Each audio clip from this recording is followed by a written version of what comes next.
Bonjour à toutes et à tous. Bon, je suis Benoît Roig, je suis le président de l'université et également le président de la fondation I2ML.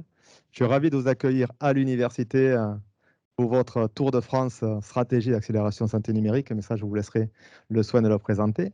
C'est un réel plaisir de vous accueillir, de vous permettre de travailler dans des conditions plutôt sympas et de participer également au travers de la fondation à vos discussions.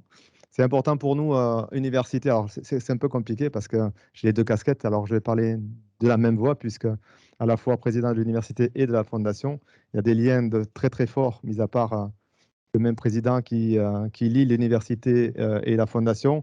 Même si l'université n'a pas comme axe stratégique le vieillissement, la longévité, on le traite au travers de la fondation et on soutient fortement la fondation I2ML qui est le fer de lance, en tout cas au niveau nîmois, voire occitan, de tout ce qui tourne autour du bien vieillir, les seniors et le vieillissement.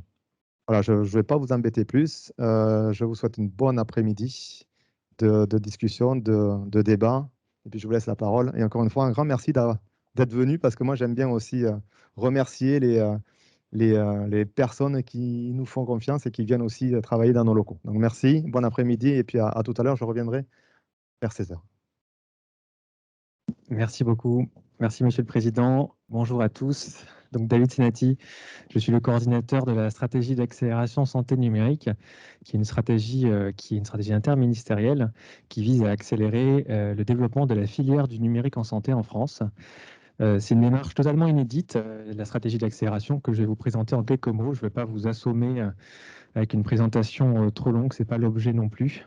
Donc, la stratégie d'accélération santé numérique s'intègre dans un panorama de programmes en santé numérique que vous connaissez, qui est un programme qui est très riche en réjouissances, qui est symbolisé par cette maison qui est la stratégie nationale du numérique en santé, qui est portée par la délégation ministérielle du numérique en santé depuis maintenant sa création il y a plus de 2 ans. Qui vise à faire en sorte que notre système de santé puisse se développer autour d'un numérique qui soit sécurisé, fluide et conforme aux attentes des citoyens et des professionnels de santé. Ça passe par du déploiement de services socles et de référentiels socles qui sont dans les sous-bassements de la maison, que vous voyez à l'écran, qui est un petit peu voilà, la façon dont on représente cette stratégie nationale. Une fois que ces services, ces référentiels SOC sont déployés et que les systèmes d'information en santé interopèrent, sont sécurisés, respectent les standards d'éthique, le cadre industriel, le contexte industriel peut se développer plus sereinement. Chacun peut développer sa maison sur ses infrastructures sereinement. Et donc, on a différents programmes qui sont en dessous de la maison, qui sont le Ségur du numérique en santé notamment. On a un investissement de 2 milliards d'euros sur le numérique en santé. Et je vois ici le GRAD, l'ARS qui sont fortement mobilisés et qu'on remerciera jamais assez pour leurs investissements qui sont très intenses aujourd'hui sur ces sujets-là. Donc, je me permettais quand même même si ce n'est pas le sujet d'aujourd'hui, de le repréciser. Et puis ensuite, on a la maison, donc, qui sont les services nationaux du numérique en santé. Vous avez mon espace santé. Je ne peux pas faire autrement que vous en parler puisque vous l'avez vu dans la presse et vous le savez, mon espace santé est désormais lancé, généralisé, puisqu'il était déjà en thèse dans 3 départements. Et là, pareil, l'engagement de tous va faire la réussite de ce projet, qui est vraiment une fierté, qui doit être une fierté nationale pour nous tous. C'est un service rendu à nos citoyens inédit. Alors nous, la stratégie d'accélération, on est dans les nuages. Alors non pas qu'on papillonne, loin de là, vous en doutez, on va vous le prouver aujourd'hui, et surtout l'écosystème fourmi d'innovation en santé numérique déjà, et la stratégie d'accélération vise à accélérer le développement de cette filière, faire en sorte que les innovations émergent plus vite, plus sereinement, dans un cadre réglementaire adapté et visible pour l'écosystème. Pour rentrer dans les détails, et c'est ce que je vous disais, donc il y a un certain nombre de plans qui sont aujourd'hui mis en œuvre. Je n'ai pas cité Paris Santé Campus. On remercie Antoine Tenière aussi qui nous suit dans ce Tour de France, qui n'est pas là aujourd'hui, mais qui s'en excuse et qui vous passe le bonjour. Paris Santé Campus, qui est le haut lieu du numérique en santé, qui a été inauguré récemment. Et n'hésitez pas si vous avez besoin d'éléments sur ce sujet, on est à votre disposition. La stratégie d'accélération s'intègre donc dans ce contexte fortement chargé. Et donc maintenant, je vais pouvoir la présenter. Dans le cadre de France 2030, cette stratégie est dotée de 650 millions d'euros de budget. C'est la première stratégie interministérielle sur notre secteur d'activité. C'est important de le souligner. L'ensemble des ministères concernés sont rassemblés autour de ce programme. Ministère de la Santé, bien entendu, ministère de l'Économie, ministère de l'Enseignement supérieur et de la Recherche. D'où le fait que nous sommes aujourd'hui à l'Université de Nîmes. Les universités sont pleinement impliquées dans la stratégie d'accélération et sont vraiment un relais majeur sur la partie formation notamment. et bien sûr le secrétariat général pour l'investissement, qui est l'autorité du Premier ministre qui gère l'ensemble des plans d'investissement en France, puisque nous sommes une vingtaine de secteurs à être accélérés et avoir la chance d'avoir une stratégie comme la nôtre. D'autres secteurs comme le spatial, le bois, les maladies infectieuses émergentes, etc., ont le droit à une stratégie interministérielle. Cette stratégie, la nôtre, est composée en 5 principaux axes: formation, recherche, maturation de projets innovants, expérimentation, évaluation, qui est le sujet d'aujourd'hui, et le déploiement à grande échelle. Alors, je ne vais pas tout vous présenter, donc on va aller assez vite parce que je vais laisser la parole surtout à ceux qui font le numérique concrètement. Mais pour vous dire qu'il y a un certain nombre d'actions concrètes qui ont déjà été lancées dans le cadre de la stratégie. Donc, rapidement, l'appel à manifestation d'intérêt à UMI-CMA qui vise à financer la formation en numérique en santé. C'est un sujet qui est transverse et qui est majeur pour le développement et la pérennité de notre secteur d'activité, à la fois pour former les professionnels de santé au numérique en santé et avoir davantage de compétences et de professionnels qui puissent rejoindre les entreprises. La UMI-CMA vise donc financer l'ouverture de nouvelles formations en formation initiale, 71 millions d'euros sur la santé numérique, c'est totalement inédit. La première relève se clôture aujourd'hui. Les établissements supérieurs avaient jusqu'à aujourd'hui pour déposer leur dossier, mais ont une deuxième relève jusqu'en juillet. Pour ceux qui n'étaient pas prêts, pas de panique. Deuxième action, un programme de recherche de 60 millions d'euros qui est en cours de cadrage et que nous lancerons dans les toutes prochaines semaines. Donc vous l'aurez lors d'un prochain Tour de France. Ensuite, on peut passer à la suite. Un appel à projet sur l'évaluation clinique des dispositifs médico-numériques qui sont un enjeu majeur pour nos entreprises, il faut qu'ils fassent la preuve du bénéfice clinique de leurs solutions. On vient cofinancer ces évaluations cliniques. On a 100 millions d'euros sur ce sujet, qui est un appel à projet de 20 millions d'euros par an sur 5 ans. Ensuite, je fais ça de tête parce que je n'arrive pas à lire. Je fais un test en ce moment ophtalmo, visiblement. Encore pire là. Ensuite, 15 millions d'euros sont dédiés à un guichet Innov ouvert par la BPI qui vise à financer l'innovation, donc de nouvelles structures qui se lancent et qui innovent dans de nouveaux projets, notamment imagerie, santé mentale, accessibilité de la télésanté et dispositifs médicaux numériques. C'est ouvert, les entreprises, vous pouvez y aller postuler, le guichet est ouvert. Ensuite, et c'est l'objet d'aujourd'hui, le lancement en ce moment même, à l'instant, de l'appel à projet, et ouais, roulement de tambour, des tiers d'expérimentation. Nous avons 2 mois de retard sur le lancement de cet appel à projet, dû à un embouteillage de signatures d'appel à projet, puisque nous sommes beaucoup de stratégies, comme je vous l'ai dit, et qu'il y a ce process de validation, de décaissement de tel montant, puisqu'on parle de 63 millions d'euros. C'est assez énorme pour financer l'émergence, le développement de tiers d'expérimentation, de terrains d'expérimentation pour tester des innovations en conditions réelles dans les organisations de soins. Je ne détaille pas plus, puisque Mathieu va vous le présenter. Ensuite, l'accès anticipé, qui est une mesure importante du PLFSS, on aura l'occasion d'y revenir. Donc, gardez en tête une action qui vise à donner un fast-track pour le remboursement des dispositifs médico-numériques. Toutes ces startups qui se lancent cherchent à déboucher un modèle économique. Notre secteur, aujourd'hui, il y a encore certains questionnements sur le modèle économique. C'est le cas sur le médico-social. On en parlait ce matin avec M. Blanc qui nous recevait à la Fondation, où la prévention, etc., peine aussi à trouver ces modèles économiques. Il y a des forts enjeux de travaux sur le sujet, mais c'est le cas aussi des dispositifs médico-numériques qui cherchent à être remboursés. Et donc là, on vise à faciliter le remboursement. Donc, on a également Genius, notre portail interministériel. On souhaite faire un focus parce que c'est Genius qui organise le Tour de France, qui est notre portail à destination des porteurs de projets du numérique en santé. Sur Genius, GNIUS, pour Guichet national de l'innovation et des usages en e-santé, vous retrouvez toutes les informations que vous avez besoin pour décrypter la réglementation, pour vous repérer dans l'écosystème, accéder aux différents financements de la stratégie d'accélération, mais pas que. On est tous alignés, vous voyez, ANS, ANSM, CNAM, l'assurance maladie, BPI, CNIL, la DNS, la HAS, la French Tech, Paris Santé Campus, pour faire réussir Genius, qui est notre canal commun de communication auprès des porteurs de projets. Et vous êtes 12 pôles de compétitivité et clusters à nous faire confiance et à échanger avec nous dans la co-construction des services sur Genius. 9 services aujourd'hui en ligne et de nombreux services vont être lancés cette année. Vous pouvez également vous abonner au podcast. Voilà. Si j'ai oublié de le dire dans la liste, c'est très important, ça me prend pas mal de temps. Le Tour de France de la stratégie d'accélération, donc deuxième étape ici aujourd'hui à Nîmes.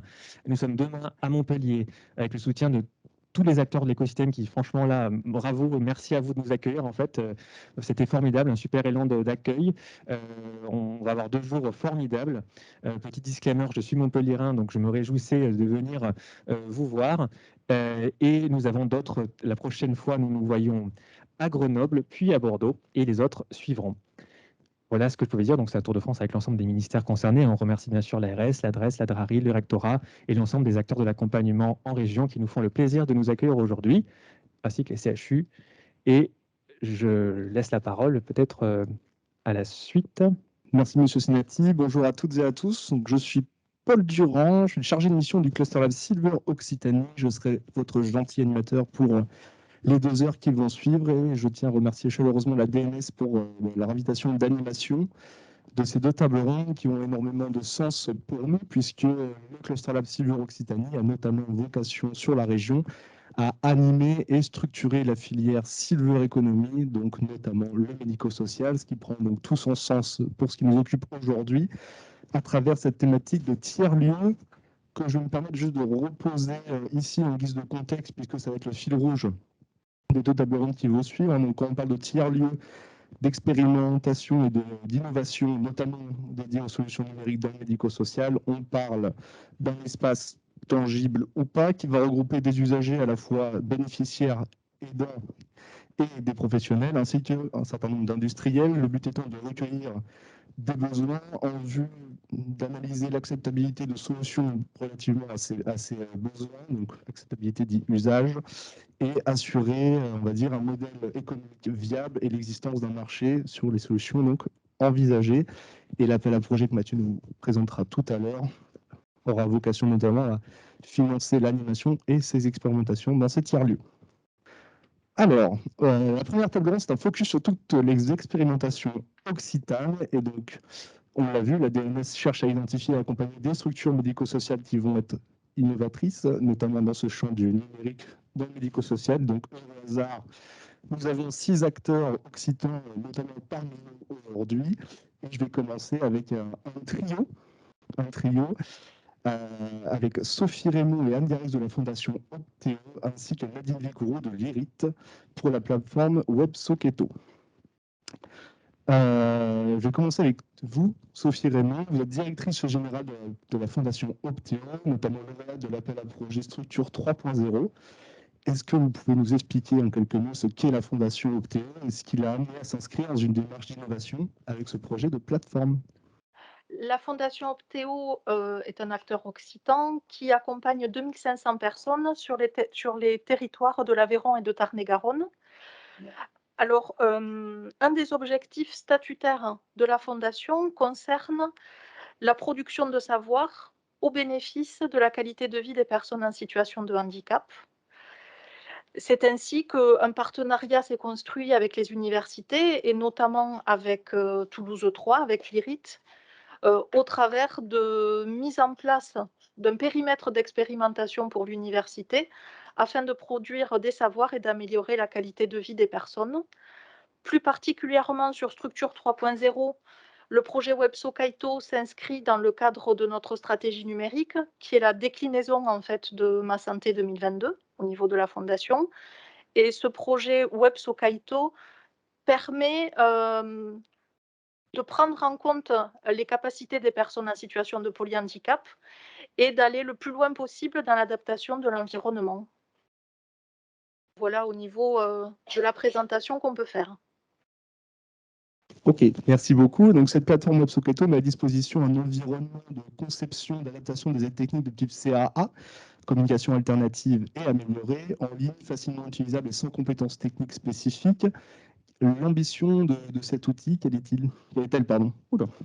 L'ambition de cet outil est de mettre à disposition des personnes en situation de polyhandicap une interface de communication et d'interaction avec leur environnement.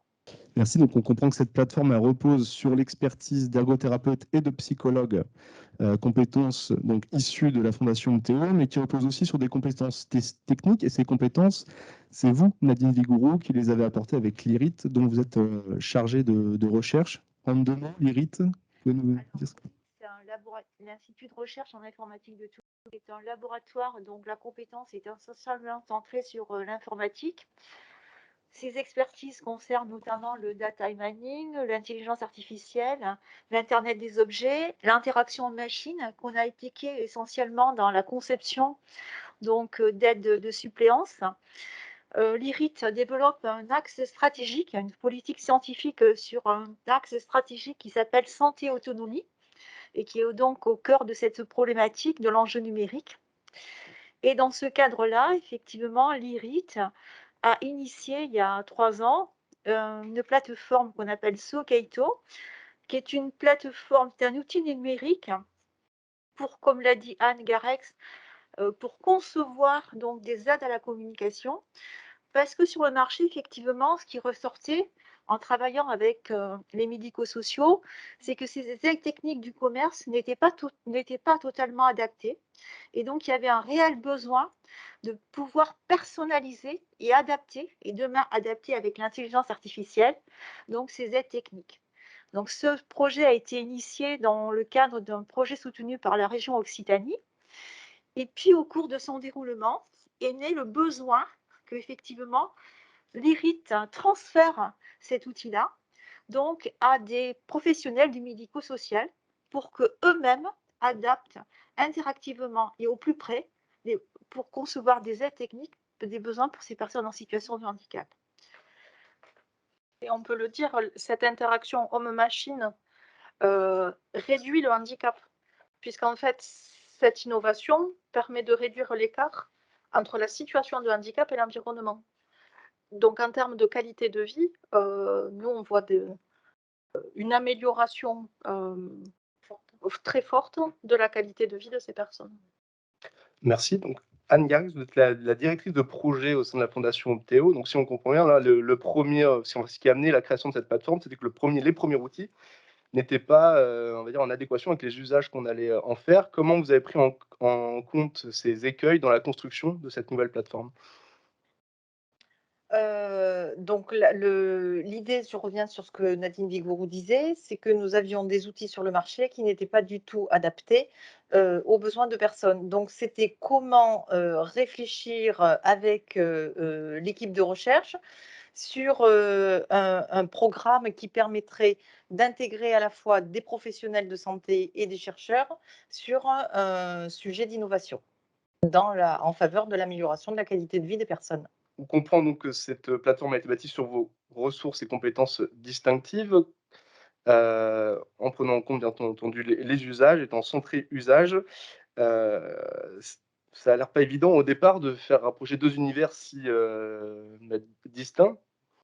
Comment est-ce que vous avez, œuvré, tous les jours pour que cette collaboration, bien, se concrétise et que cette plateforme voit le jour? Alors déjà, ça a été, nous avions un sujet commun, c'est ce qui nous a déjà rapprochés. Au-delà de ça, ça a été de comprendre quel était le fonctionnement du laboratoire de recherche et inversement, le laboratoire de recherche avait besoin aussi pour travailler de la compétence et des savoir-faire des professionnels sur le terrain. Donc en fait, ce sont 2 regards qui se sont croisés. Je pense que le succès de ce travail, ça a été déjà, à la fois d'apprendre à se connaître, apprendre à connaître les besoins et les attentes des 2 partenaires, pour ensuite converger vers un même, sujet de travail.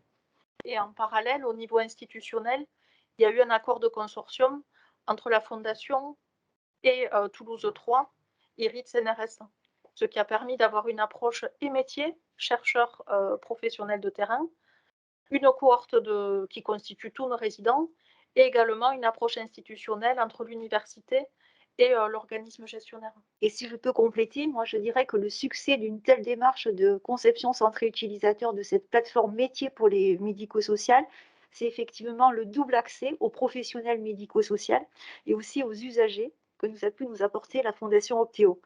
Et vraiment, cette mise en synergie des connaissances métiers et des besoins, à mon avis, est une clé essentielle pour la réussite d'un tel projet. Alors, est-ce que vous avez conscience d'avoir à moitié initié déjà cette, dynamique de tiers-lieu en menant ce projet? Et qu'est-ce que ça vous inspire, un appel à projet de la DNS qui est, justement, focalisé sur cette thématique? Alors, cet appel à projet-là, pour nous, il tombe vraiment très bien, puisqu'on en est à la phase où il y a de l'innovation qui est en train de sortir. On constate une amélioration de la qualité de vie. Néanmoins, on n'est qu'à la moitié du projet, puisqu'il y a encore les questions de modèle économique, de tests d'impact, et derrière de projection et de transfert, de consolidation de l'approche et éventuellement de transfert de ce qui a été trouvé.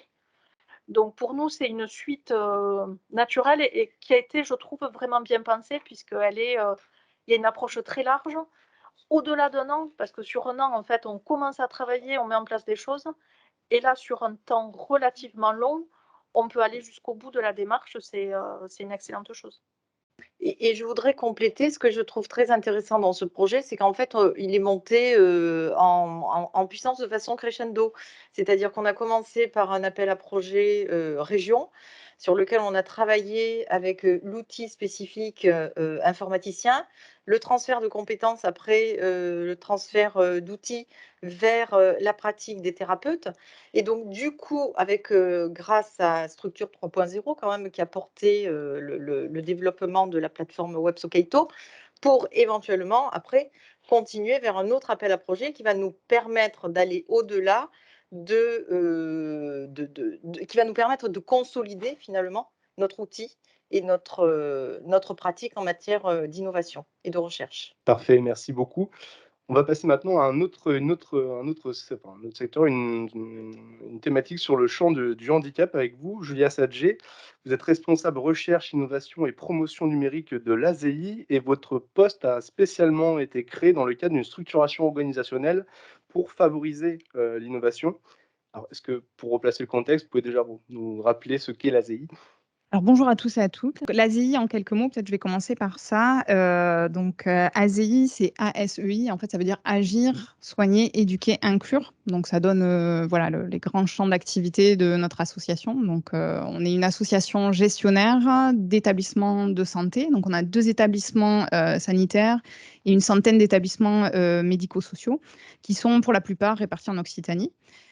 On accueille chaque année près de 10 000 personnes en situation de handicap et de fragilité à tout âge de la vie. Donc, ça veut dire qu'on a des établissements pour la toute petite enfance, pour les enfants et adolescents, mais aussi pour les adultes et les personnes âgées.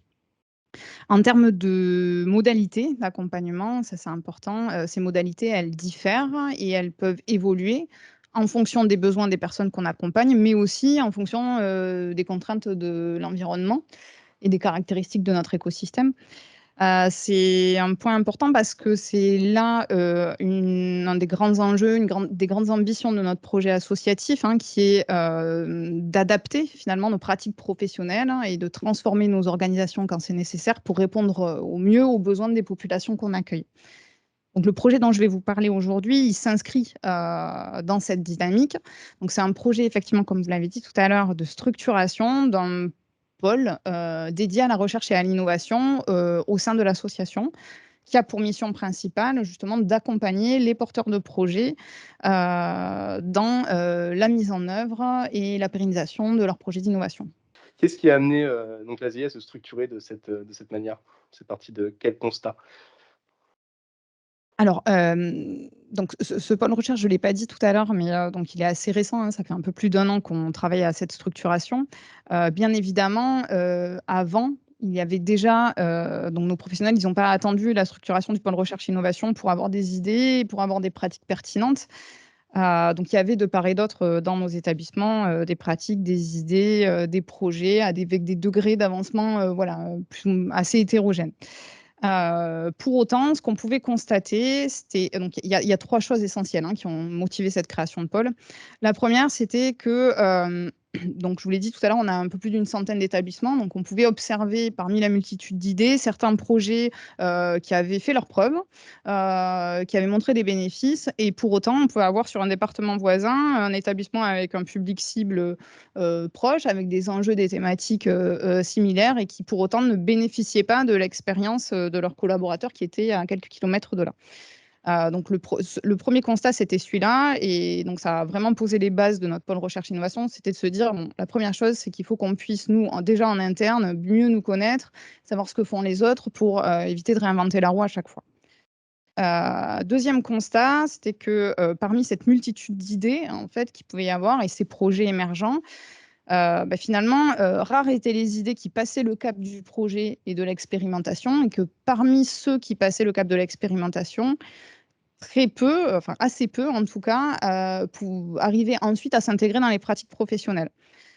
Donc, ça nous a donné un deuxième axe de travail pour notre pôle recherche-innovation, qui est vraiment notre cœur de métier aujourd'hui, qui est de se dire que pour que ça fonctionne, il faut qu'on accompagne les porteurs de projets pour les aider à concrétiser en fait ce qu'ils souhaitent mettre en place.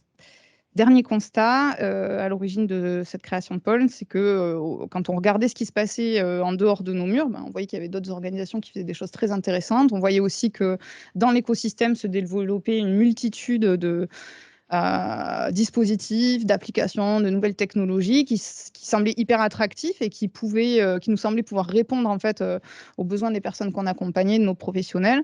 Et pour autant, justement, les professionnels ne savaient pas trop avec qui contractualiser, comment s'y prendre, quel outil choisir. Et il y avait donc besoin de se positionner un peu à l'interface pour faciliter la mise en relation.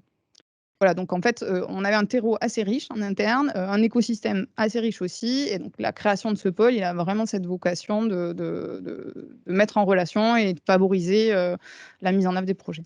Aujourd'hui, les solutions que vous apportez, on comprend que c'est plutôt récent, mais ma question est en deux fois. Aujourd'hui, qu'est-ce qui est proposé? Et idéalement, et à plus long terme, vous voyez comment les bénéfices de cette structuration? Alors, donc, je commence par aujourd'hui. Donc, ce qu'on s'est dit au départ, c'est que déjà, on s'est posé la question de se dire c'est quoi innover? C'est quoi innover pour nous à l'ASI? Qu'est-ce que ça peut vouloir dire? Et avant de savoir où est-ce qu'on voulait aller avec ce pôle recherche-innovation, ce qu'il fallait qu'on fasse, c'était déjà savoir où on en était. Donc, la première phase du travail, qui n'est pas finie et qui, je pense, va être vraiment dans une démarche continue, c'était de bien connaître les pratiques professionnelles, de bien connaître les idées, les projets, les besoins, et notamment les besoins qui n'étaient pas pourvus par nos dispositifs et nos outils actuels. Donc, ce travail d'exploration, il a vraiment été important et il nous a permis de dégager en fait des grands enjeux auxquels pouvaient répondre les projets d'innovation dans nos établissements et dans nos structures. On a fait le choix, donc on a une page internet qui est sur notre site de l'ASI, qui est dédiée à la recherche et à l'innovation. Et donc, on a fait le choix sur ce site de mettre en lumière certains de nos projets, de notre pépinière, en les montrant non pas par type de projet, c'est-à-dire ce projet, ça va être une application, ce projet, ça va être des aides techniques, mais plutôt en fonction des besoins auxquels ils répondent. Le choix de faire ça, il y avait deux idées là-dessous. C'était d'une part de donner un peu de lisibilité pour les personnes, pour les professionnels extérieurs, notamment les industriels et les startups qui connaissent peu notre secteur, de façon à ce qu'ils puissent identifier finalement quels sont nos besoins. C'était aussi utile pour nos professionnels en interne, parce que pour des professionnels qui ne sont pas issus, qui ont peu l'habitude du numérique ou des nouvelles technologies, parler de besoins, c'était plus parlant pour eux. Ils arrivaient plus facilement à s'identifier, à se dire ça, c'est effectivement ce que je veux faire, améliorer la coordination avec mes partenaires, améliorer l'accès aux soins. Voilà, ça me parle. Donc, toujours dans l'idée de capter les besoins et les projets, sur cette page internet, on a mis en place assez récemment un guichet qui fonctionne en fait avec des formulaires de contact qui sont dédiés à 4 profils en fait. Donc, il y en a pour les personnes accompagnées, pour les professionnels de l'ASI, pour les acteurs du secteur industriel et start-up et pour les acteurs du secteur de la recherche. En fait, c'est la porte d'entrée pour déclencher, soit pour les personnes accompagnées ou les professionnels de notre secteur, un accompagnement projet, soit pour les professionnels extérieurs, une mise en relation avec les équipes terrain avec qui ça pourrait matcher. Voilà. Donc ça a été vraiment la première action importante. Et la deuxième, ce qui nous occupe au quotidien, c'est l'accompagnement des porteurs de projets, donc des professionnels de nos équipes. Alors, cet accompagnement, en quelques mots, de quoi il s'agit ? En fait, c'est une sorte on leur propose un accompagnement pas à pas, c'est une sorte d'escorte pour les aider à explorer les différentes dimensions qui sont nécessaires quand on met en place un projet d'innovation. On n'est pas dans une logique de labellisation, on est vraiment dans une logique pédagogique, parce que notre objectif, c'est de faire en sorte qu'une fois qu'on l'aura fait une fois avec eux, ils puissent ensuite le faire sans nous et ils puissent aussi à leur tour accompagner des collaborateurs dans cette démarche. Les grandes dimensions sur lesquelles on va les amener à réfléchir, ça va être déjà dans un premier temps autour de la dimension clinique. C'est quoi l'objectif en fait de mon projet, à quels besoins on répond, et on va essayer de fixer avec eux quelques indicateurs qui leur permettront après de dire oui ou non on a répondu aux besoins qu'on avait identifiés au départ. À cette phase, on les incite aussi de façon assez précoce à intégrer les personnes accompagnées et leurs familles Donc, on n'attend pas le moment de l'évaluation ou du test pour ça, hein, parce qu'on s'est rendu compte que quand on inclut les personnes accompagnées très tôt dans l'élaboration du projet, ça nous permet déjà de s'assurer qu'on répond aux vrais besoins. La vue du professionnel n'est pas toujours la vue de la personne accompagnée. Et ça nous assure aussi la faisabilité pratique de l'expérimentation. Voilà, donc dimension clinique. Après, on les accompagne aussi sur une autre dimension qui est très importante, qui est la dimension organisationnelle. Donc, ça a été dit tout à l'heure sur le lien avec les équipes d'encadrement de proximité. Ce qui peut faire qu'un projet ne va pas fonctionner, c'est si on a complètement oublié que pour utiliser le matériel, il allait falloir avoir du personnel, la salle dédiée, le matériel adéquat, etc. On va aussi les accompagner quand il s'agit de numérique sur toute la dimension, toutes les questions qui vont être est-ce que cet outil que j'ai envie d'utiliser, il est compatible avec le matériel que j'ai dans mon établissement, avec les règles de sécurité et de confidentialité qui régissent notre secteur, etc. Voilà. Donc, je ne vais pas passer sur toutes les dimensions, mais après, on peut aussi les accompagner en fonction des projets, sur des dimensions qui vont être d'ordre juridique ou éthique. Alors, on n'a pas toutes les compétences en interne, donc quand on n'a pas les fonctions support en interne, on va les chercher en externe. Et c'est là le lien avec, on va dire, le troisième grand volet de notre pôle de recherche-innovation, c'est le lien avec les partenaires externes qui vont pouvoir avoir des ressources que nous, on n'a pas. Voilà. Ok, merci beaucoup. En tout cas, voilà, vous créez un contexte à la fois en interne et en externe, pardon, favorable à cette dynamique d'innovation et d'expérimentation. Si je globalise très rapidement. On va passer avec vous maintenant, monsieur docteur Thierry Chevalier. Vous êtes praticien hospitalier et coordinateur médical de l'Institut d'évaluation des dispositifs médicaux, donc l'IDIL, au CHU de Nîmes. Et vous êtes également le coordinateur du réseau Tech for Health. Première question, le réseau Tech for Health, est-ce que vous pourriez nous préciser ce que... Alors bonjour à tous. Le réseau Tech for Health, c'est un réseau d'experts en évaluation clinique des dispositifs médicaux et des technologies de santé. Alors, historiquement, c'est une aventure qui a commencé dans les années de 2000, 2015, et c'est une structure qui regroupe notamment les 8 unités INSERM, qui sont des centres d'investigation clinique à innovation technologique, ce qu'on appelle les CICIT, plus d'autres structures partenaires et experts qui ont aussi cette vocation d'évaluer cliniquement, voire même précliniquement, les dispositifs médicaux en vue éventuellement de leur marquage CE, donc c'est l'accès au marché, et puis après les études de post-marché, tout ça en accord avec le règlement européen qui est paru récemment, hein, donc le 25 mai 2021, et qui régit un petit peu toute cette approche d'évaluation des dispositifs médicaux. Et j'en ai la chance et l'honneur, en tout cas, pendant quelques temps, de co-coordonner ça avec une de mes collaboratrices lilloises qui s'appelle Sylvia Penaillot. Et c'est une présidence tournante et une coordination tournante. Comment ce réseau de compétences il peut être mis à profit dans des projets, notamment locaux, puisque c'est ce qui nous occupe, en termes d'innovation, notamment sur le numérique? Tous ces experts au réseau d'expertise, nous on en fait partie à Nîmes avec la structure IDIL que je coordonne, hein, et qui est spécialisée dans certaines typologies d'évaluation clinique d'EDM. Chaque centre expert a un pôle de compétences.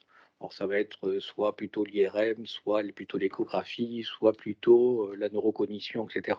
Et chacun a des pôles de compétences, le handicap, hein, Garches, chacun a des pôles de compétences, hein, et sait répondre à des exigences à la fois de recherche, à la fois clinique, à la fois réglementaire, pour évaluer autant que faire se peut et un dispositif médical innovant à des fins d'accès au marché par le marquage CE ou d'études qui sont imposées par le règlement européen.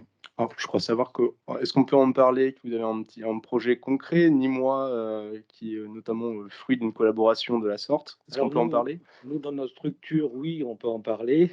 Dans notre structure, on fait de l'évaluation clinique du dispositif médical.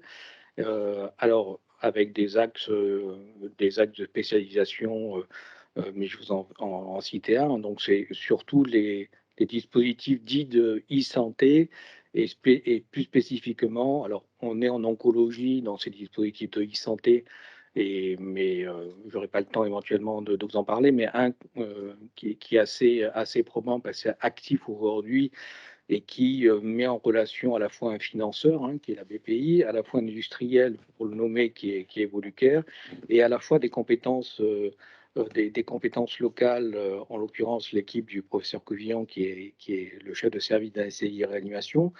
Et le but de cette évaluation, qui s'est fait en deux étapes, une étape qui est finie, une étape qui est en cours dans toute la France, c'est de répondre à la question: peut-on suivre aussi bien que l'on le ferait à l'hôpital un patient qui sort de chirurgie et chirurgie ambulatoire? Pourquoi? Parce que la chirurgie ambulatoire, c'est quoi? Le patient rentre le matin, il sort le soir, et entre les deux, il est opéré. Et avec les progrès de la chirurgie, avec les progrès de l'anesthésie, les chirurgies candidates à la chirurgie ambulatoire sont de plus en plus importantes. Donc, c'est pas une rage de dents, c'est pas uniquement, je dirais, une chirurgie de la main, mais ça va dans les chirurgies de plus en plus lourdes. Et l'idée, c'était de se dire: peut-on mettre un système de surveillance du patient par des objets connectés, par de l'interrogation à distance, qui fait que le patient est suivi avec autant de sécurité qu'il pourrait l'être au niveau de l'hôpital? Alors, on comprend que vous cochez finalement pas mal aussi de cases de ce que pourrait être un tiers-lieu. C'est un petit peu la même question que j'ai posée à la Fondation Optéo et à l'IRID. Comment est-ce que vous voyez votre potentielle synergie avec un appel à projet tiers-lieu de la DNS? Au CHU de Nîmes, on a les compétences à la fois structurelles, parce qu'il y a des plateaux techniques, il y a des scientifiques, et et des patients. Il y a des structures de recherche, et donc effectivement, on est déjà organisé pour faire de l'expérimentation. On ne s'appelle pas un tiers-lieu, mais on est organisé pour faire des expérimentations, notamment sur les dispositifs connectés qui rentrent dans le concept de la santé numérique, si j'ai bien suivi. Vous avez bien suivi. Donc, Merci beaucoup. Enfin, Joanne Girard, vous êtes déléguée nationale personnes âgées et domicile de la Croix-Rouge française. Vous avez la lourde tâche de clôturer cette table ronde, et avec vous, on va voir comment une politique d'innovation et de tiers-lieu peut se concrétiser à la fois au niveau local et national, notamment avec un cas concret nîmois d'un tiers-lieu mobile qui est au doux nom de Paquita. Exactement, mon cher Paul, merci beaucoup, et merci bien sûr aux acteurs de la terre occitane de nous accueillir. Je suis le trait d'union, effectivement, justement, entre cette immersion territoriale et le lien national, mais on va effectivement d'abord se concentrer sur l'innovation du territoire. Et d'ailleurs, la directrice Anne Mansell-Ferrari, qui est juste derrière moi, que je salue, a été à l'initiative de tout le portage, parce que l'engagement managérial dans les transformations dans le secteur médico-social est essentiel pour aboutir sur les projets. Alors, effectivement, peut-être avant de parler de Paquita en tant que tel, je pense que le tiers-lieu est devenu le mot à la mode en ce moment, et ça évoque peut-être pas grand-chose à des auditeurs peut-être. Tout simplement, au lieu de dire tiers-lieu, c'est une communauté, c'est un espace, c'est une programmation. Puis après, avec une méthodologie derrière, évidemment, notamment de gouvernance partagée. Donc, c'est une notion de culture, en fait, et d'acculturation, qui permet de faire une forme de communauté d'entraide autour de projets partagés. Et du coup, à la Croix-Rouge française, ça fait quelques années qu'on a considéré que cette dynamique pouvait être une méthodologie très intéressante dans l'ensemble de nos activités. Je ne vous ferai pas l'offense de présenter la Croix-Rouge française, mais je me permets quand même de signaler, parce qu'elle est moins connue sur cette activité, on a plus de 600 établissements de santé, que ça soit sur le champ du sanitaire, du secteur de personnes en situation de handicap, personnes âgées, celle dont je m'occupe, mais également de la formation professionnelle, puisqu'on forme entre 11 et 12% du personnel soignant en France. Et donc, du coup, on s'est dit, voilà, comment on peut aussi, grâce à d'autres dynamiques à fort impact social, amorcer un certain nombre de transformations, et notamment au sein des territoires, aussi bien dans l'activité bénévole que dans l'activité salariée dont je viens de vous parler. Et donc, c'est de cette manière qu'on a initié avec des partenaires, notamment AG2R qui est ici, que je salue, que je remercie, pouvoir transformer un certain nombre de dynamiques. Et donc le pôle gérontologique de Nîmes a été porte-drapeau de cela. Et au-delà d'un sujet immobilier initial, on s'est dit, qui est souvent long, hein, les temporalités, on s'est dit, saisissons-nous d'une dynamique justement de aller vers. Et donc Paquita est venue finalement d'un vieux J9 qui était stocké sur le parking des années, je sais pas, 70-80.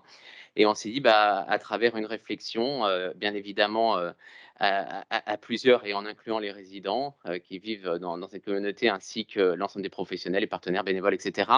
Qu'est-ce qu'on peut en faire et comment on peut transformer et créer une communauté. Donc, la genèse a commencé comme cela, et donc il y a eu toute une méthodologie avec un accompagnement aussi national, puisqu'on a un pôle d'innovation territoriale au niveau de la Croix-Rouge française qui accompagne ce type de démarche. Et il y a eu de la consultation citoyenne qui a été menée pour répondre aux besoins du territoire, répondre aux besoins des résidents. C'est ça l'essentiel, c'est de partir des besoins et non pas une pensée top-down qui viendrait se plaquer sur le territoire de manière totalement inappropriée.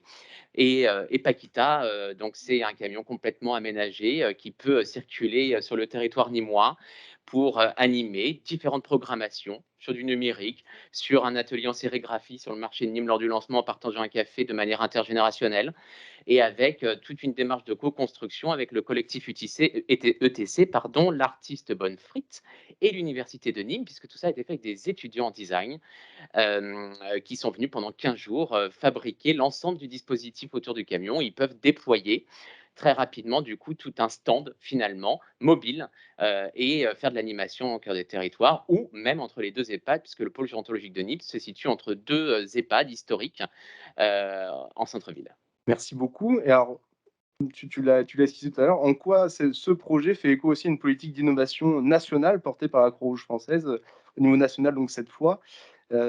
Cette politique d'innovation au niveau national, elle se concrétise comment, et notamment au niveau du numérique? Qu'est-ce qui est... Alors, je vais essayer de faire le lien effectivement sur l'ensemble des choses. Alors, au niveau de la Croix-Rouge française, vous le savez peut-être, un accélérateur d'innovation sociale a été créé en mai 2019 qui s'appelle l'accélérateur 21, qui a été porté par Grégoire Ducret et très récemment repris par Axel Lemaire, et notamment sur la structuration aussi de la démarche d'innovation au niveau de la Croix-Rouge française, qui devient le service de la stratégie innovation, transformation et impact, parce que l'enjeu est aussi de mesurer l'ensemble des actions d'innovation. Souvent, on l'oublie, alors que c'est une étape indispensable dans l'ensemble des actions de transformation et d'innovation.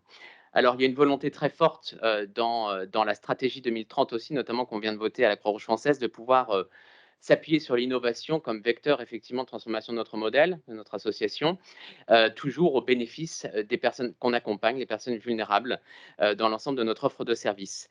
Alors, qu'est-ce qu'on a fait? Ici, je fais un petit focus, parce qu'on ne peut pas parler de tous les sujets, le focus sur l'activité quand je m'occupe, c'est-à-dire le secteur du grand âge, qui l'eut cru finalement que le secteur du grand âge pourrait être un acteur d'innovation et de transformation.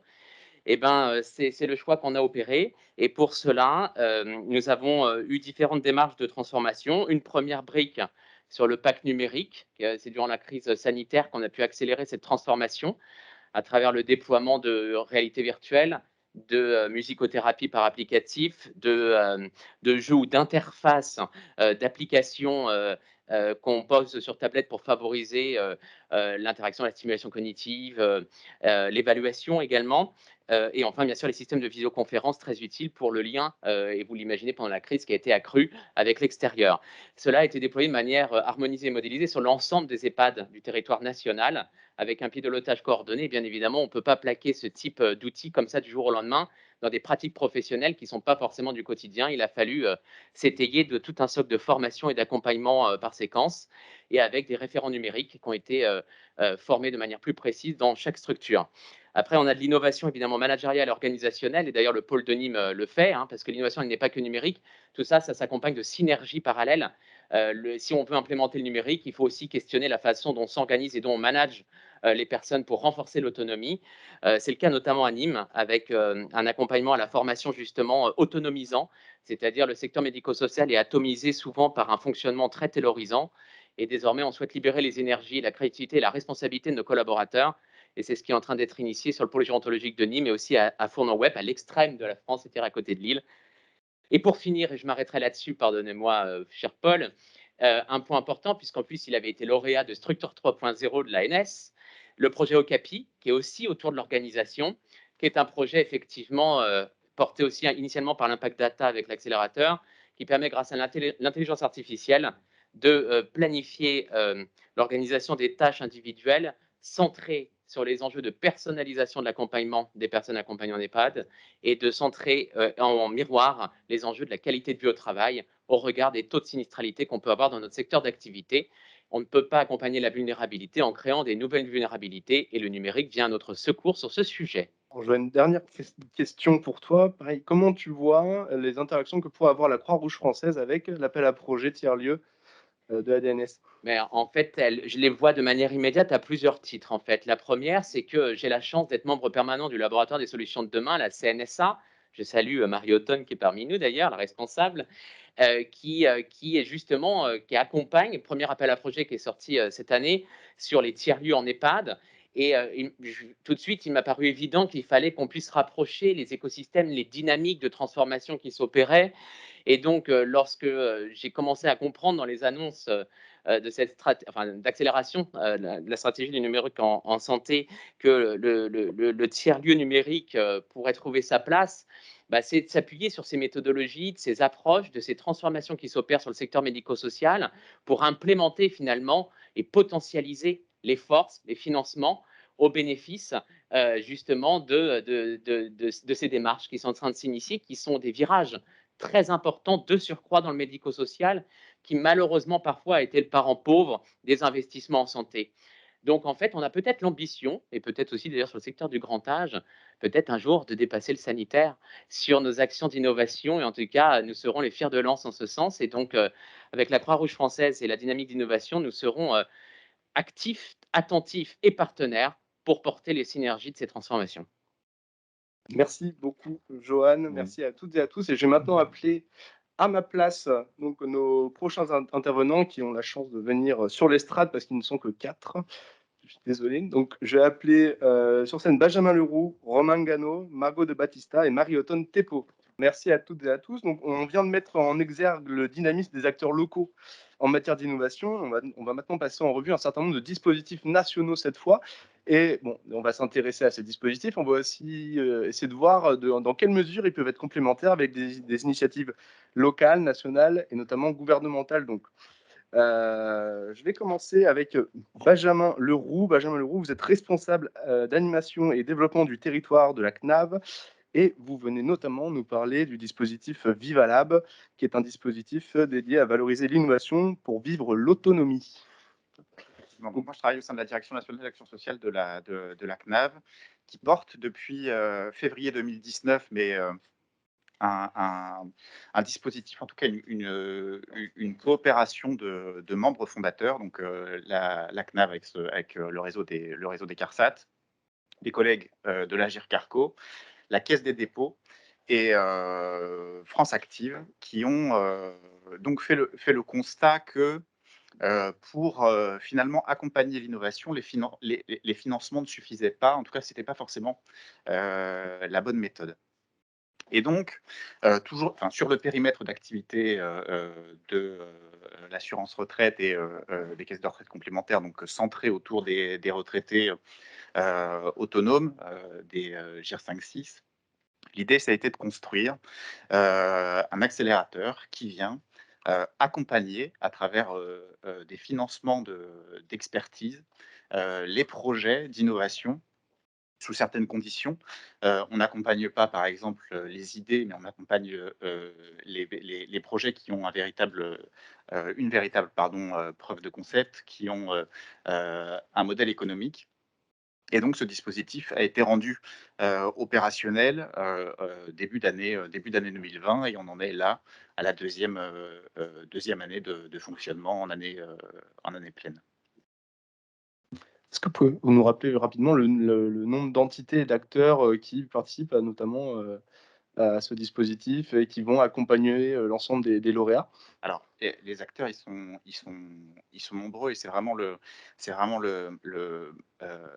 l'essence du dispositif. Il y a d'abord les membres fondateurs dont on a parlé, qui représentent beaucoup d'entités, à la fois au niveau national et au niveau départemental, puisqu'il y a ensuite les réseaux de chacun des membres fondateurs, tant côté assurance retraite que côté Agir Carco, côté France Active et Caisse des dépôts. Ensuite, je vous parlais de coopération parce que c'est pas VivaLab, c'est pas un lieu physique, c'est le financement d'experts qui interviennent dans l'accompagnement. Et la brique, enfin le socle de ce dispositif, c'est un marché public qui a référencé exactement 21 experts qui viennent accompagner sur différentes dimensions différentes briques en fonction des besoins en fonction des besoins des startups. La croissance de l'entreprise, ça peut être plutôt sur une brique d'accès au marché pour les startups qui sortent de leur preuve de concept, de leur preuve de concept et qui ont besoin d'être accompagnés sur cet aspect d'accès au marché, mais ça peut aussi être d'être accompagné sur ou la dimension comptable ou la dimension juridique de la levée de fonds. On parlait aussi et on parle aujourd'hui beaucoup d'usages. Il y a aussi cette dimension-là. On accompagne les entreprises sur toute cette partie UX puisqu'on finance des tests d'usage et il y a un certain nombre de partenaires et d'experts qui sont référencés sur cette dimension-là. Et puis une dimension qui est essentielle aujourd'hui et qui s'impose véritablement, qui est l'impact social. Donc les startups que l'on accompagne peuvent aussi être accompagnés par un prestataire, Kimso par exemple, pour pas le nommer, sur cette dimension mesure d'impact. Donc on vient outiller les startups qu'on accompagne sur comment est-ce qu'elles structurent presque nativement, puisque c'est des jeunes pousses, leurs mesures d'impact pour qu'elles soient en capacité d'organiser et de développer leur activité, pour maximiser cet impact dans leur activité. Afin d'illustrer, est-ce qu'on peut échanger sur des cas concrets de lauréats et de l'accompagnement dont ils ont pu disposer à l'issue? Oui, bien sûr. Alors, en cas concret, d'abord, on se dit que le point d'entrée de Vivalab, c'est très simple, c'est une page internet, vivalab.fr. En bas de la page, il y a un site, il y a un formulaire de contact. Et c'est vraiment l'entrée en matière. Derrière, il y a des liens qui sont faits avec les collègues dans les territoires, dans les CARSAT notamment, et ensuite débute cette phase d'instruction et de définition des besoins. Vient ensuite effectivement l'accompagnement. Donc aujourd'hui, on vient de valider le 28e accompagnement. Là, il y a quelques jours. Donc aujourd'hui, sur les 2 ans de fonctionnement plein du dispositif, c'est 28 startups qui sont accompagnées. Certaines sortent d'accompagnement, d'autres sont en plein dedans. L'étendue du dispositif fait que une très grande hétérogénéité des solutions qu'on accompagne. Prendre 2 exemples, c'est par exemple un projet qui s'appelle Cdiet, qui est porté par une entreprise presque locale puisque elle est d'Ariège. Et c'est une appli qui sert à repérer la dénutrition et à accompagner le retraité dénutri dans son processus de soins. Donc la spécificité, c'est à la fois que ça démocratise très largement ce repérage de la dénutrition. C'est accessible directement par l'usager, mais c'est aussi les SAD commencent aussi à s'en emparer, et ça c'est une dimension extrêmement importante. C'est un projet qu'on a repéré et qu'on a accompagné depuis mars 2021, et eux ont été accompagnés, pour vous donner un exemple très concret, sur des enjeux de stratégie de communication, sur des enjeux de commercialisation et sur des enjeux de mesure d'impact.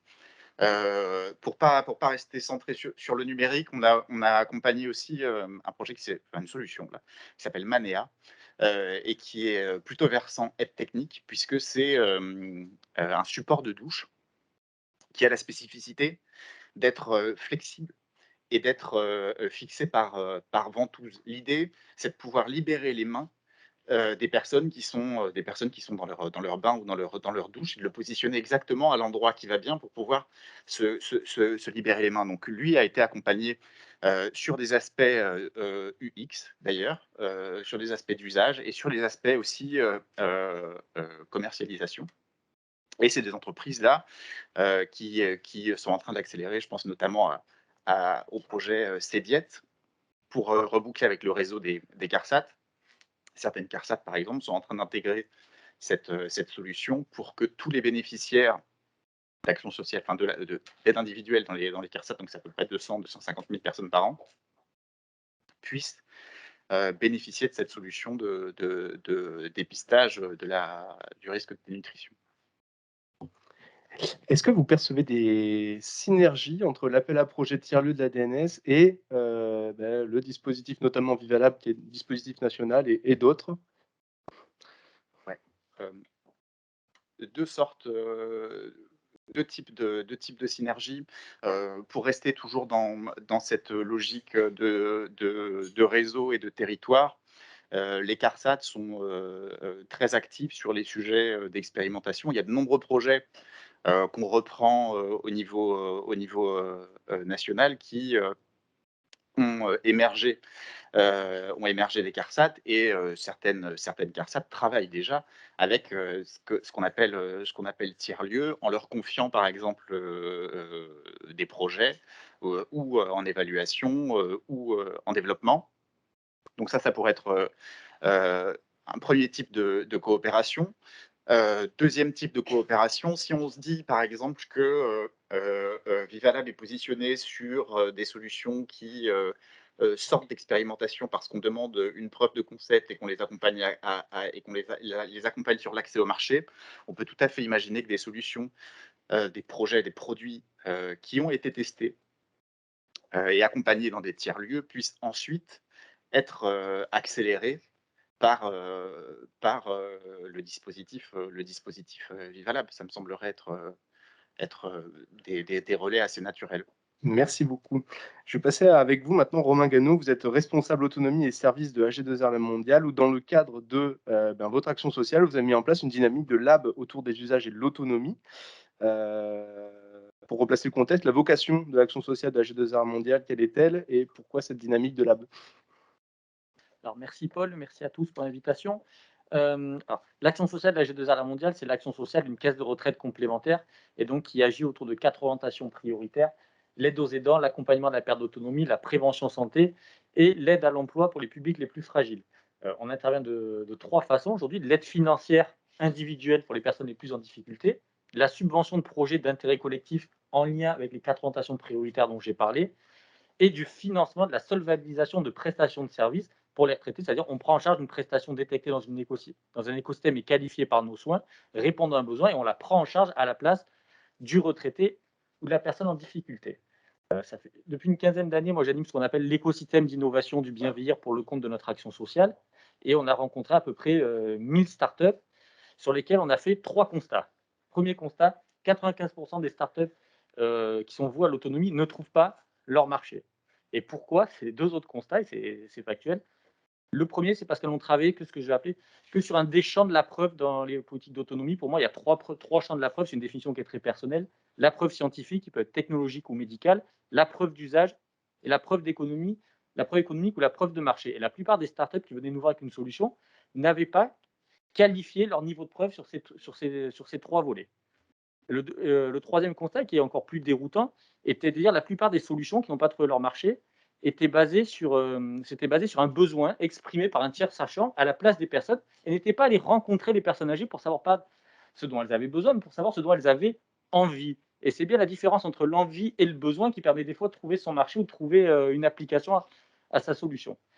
On a décidé il y a 3 ans de créer une démarche qui s'appelle le Lab Usage et Autonomie, derrière lequel il y a 4 dispositifs, mais il y a un principe de base, c'était associer les retraités à l'évaluation ou à la conception ou au déploiement de solutions qui leur sont destinées. Mais c'est le faire dès la phase d'évaluation et de criblage, et pas le faire à la fin. Mais tenez, on a accompagné cette solution-là, est-ce que vous avez envie de la mobiliser?